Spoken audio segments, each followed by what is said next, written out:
ವರ್ಷ ಪೂರ್ತಿ ಆದಾಯ ಗಳಿಸಬೇಕು ಮತ್ತು ವರ್ಷ ಪೂರ್ತಿ ತಮ್ಮ ಹೊಲಗಳಲ್ಲಿ ಬೆಳೆಗಳನ್ನು ಬೆಳಿಬೇಕನ್ನೋ ಕಾರಣಕ್ಕೆ ರೈತರು ಸಾಕಷ್ಟು ರಾಸಾಯನಿಕ ಗೊಬ್ಬರಗಳನ್ನು ಔಷಧಿಗಳನ್ನು ಬಳಕೆ ಮಾಡ್ತಾರೆ.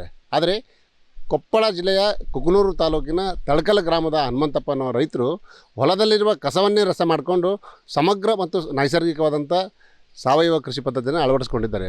ಅವರ ಕೃಷಿಯ ಮಾದರಿ ಕೂಡ ಅತ್ಯಂತ ಗಮನ ಸೆಳೆಯುವಂತಿದೆ. ಆ ಮಾದರಿ ಹೇಗಿದೆ ಅನ್ನೋದನ್ನು ನೋಡೋಣ ಬನ್ನಿ.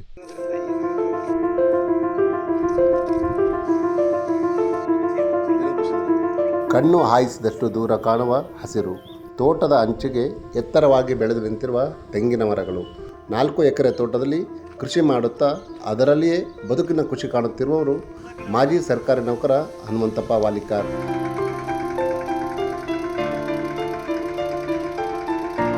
ಕಂದಾಯ ಇಲಾಖೆಯಲ್ಲಿ ನೌಕರರಾಗಿದ್ದ ಹನುಮಂತಪ್ಪ 2 ದಶಕ ಸರ್ಕಾರಿ ನೌಕರಿ ಮಾಡಿ 4 ವರ್ಷಗಳ ಹಿಂದೆ ರಾಜೀನಾಮೆ ಕೊಟ್ಟು ಈಗ ಸಂಪೂರ್ಣವಾಗಿ ಕೃಷಿಯಲ್ಲಿ ತೊಡಗಿಕೊಂಡಿದ್ದಾರೆ. ಔಷಧೀಯ ಗುಣಗಳನ್ನು ಹೊಂದಿರುವ ಚಕ್ರಮುನಿ, ಅಲೋವೆರಾ, ಲೆಮನ್ ಗ್ರಾಸ್, ಬಿಲ್ವಪತ್ರೆ, ಇನ್ಸುಲಿನ್ ಸಸಿ ಹೀಗೆ ಅನೇಕ ಸಸಿಗಳನ್ನು ಕೂಡ ಹನುಮಂತಪ್ಪ ಬೆಳೆದಿದ್ದಾರೆ.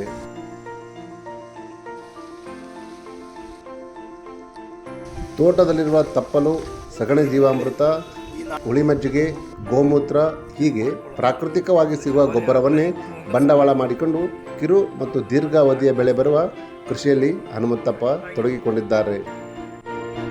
ಸರ್, ನಂದು 4 ಎಕರೆ ಒಟ್ಟು ಜಮೀನಿನಲ್ಲಿ ಸರ 2 ಭಾಗವಾಗಿ ವಿಂಗಡಣೆ ಮಾಡ್ಕೊಂಡಿದ್ದೀನಿ ಸರ್. ನಾನು ಒಂದು ಭಾಗದಲ್ಲಿ ಬಹುವಾರ್ಷಿಕ ಬೆಳೆಯನ್ನು ಬೆಳೀತಾ ಇದ್ದೀನಿ ಸರ್. 2 ಎಕರೆದಲ್ಲಿ 1.5 ಎಕರೆದಲ್ಲಿ ಅಲ್ಪಾವಧಿಯ ಬೆಳೆಗಳು, ತರಕಾರಿಗಳು, ಧಾನ್ಯಗಳು ಬೆಳೀತಾ ಇದ್ದೀನಿ ಸರ.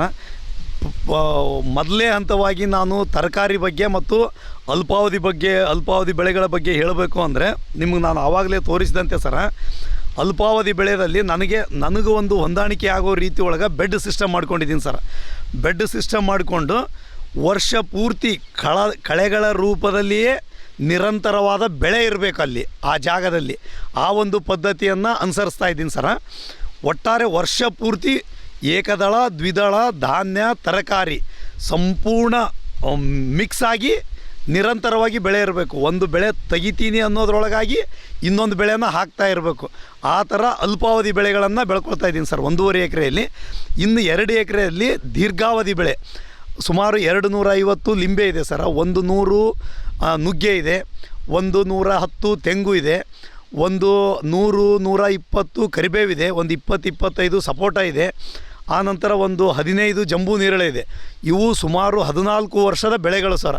ಇವುಗಳಲ್ಲಿ ಕೂಡ ನಾನು ಮಧ್ಯದಲ್ಲಿ ಇವಾಗ ಆಲ್ರೆಡಿ 14 ವರ್ಷ ಇರೋದರಿಂದ ಇವುಗಳ ಮಧ್ಯದಲ್ಲಿ ಕೂಡ ನಾನು ಎಲ್ಲೆಲ್ಲಿ ಜಾಗ ಗಾಳಿ ಮತ್ತು ಬೆಳಕಿನ ಲಭ್ಯತೆ ಎಲ್ಲಿರುತ್ತೋ ಅಲ್ಲಿ ನಾನು ಅಲ್ಪಾವಧಿ ಬೆಳೆಗಳನ್ನು ಮಿಶ್ರ ಬೆಳೆಯನ್ನಾಗಿ ಬೆಳ್ಕೊಳ್ತಾ ಇದ್ದೀನಿ ಸರ್. ನಾನು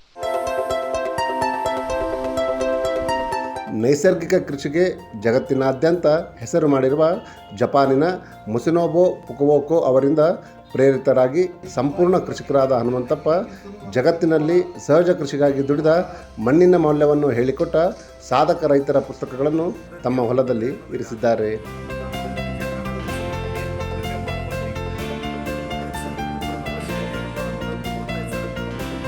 ಹನುಮಂತಪ್ಪ ತಮ್ಮ ಬೆಳೆಗಳನ್ನು ತಳಕಲ್ನ ವಾರದ ಸಂತೆಯಲ್ಲಿ ಮಾರಾಟ ಮಾಡುತ್ತಾರೆ. ಇನ್ನು ಕೆಲವರು ಅವರ ತೋಟಕ್ಕೆ ಬಂದು ಖರೀದಿಸುತ್ತಾರೆ. ಹೀಗಾಗಿ ಅವರಿಗೆ ಮಾರುಕಟ್ಟೆ ಸಮಸ್ಯೆಯೇ ಆಗಿಲ್ಲ. ಇನ್ನು ಫಸಲು ಮಾರಾಟವಾಗದೆ ಉಳಿದು ಕೆಟ್ಟು ಹೋದರೆ ಅವುಗಳನ್ನು ತಮ್ಮ ತೋಟದಲ್ಲಿಯೇ ಬೀಸಾಡಿ ಗೊಬ್ಬರವನ್ನಾಗಿ ಪರಿವರ್ತಿಸುತ್ತಾರೆ. ಇದರಿಂದಾಗಿ ವಾರ್ಷಿಕ ಕನಿಷ್ಠ 15 ಲಕ್ಷ ರೂಪಾಯಿ ಆದಾಯವನ್ನು ಗಳಿಸುತ್ತಿದ್ದಾರೆ. ಒಟ್ಟಿನಲ್ಲಿ ಮಣ್ಣು ನಂಬಿ ಶ್ರಮದ ಬಂಡವಾಳ ಹಾಕಿದರೆ ಭೂತಾಯಿ ಎಂದಿಗೂ ಕೈ ಬಿಡುವುದಿಲ್ಲ ಎಂಬ ದೃಢ ನಂಬಿಕೆಯಿಂದ ಶ್ರಮ ವಹಿಸಿ ದುಡಿಯುತ್ತಿದ್ದಾರೆ ಹನುಮಂತಪ್ಪ.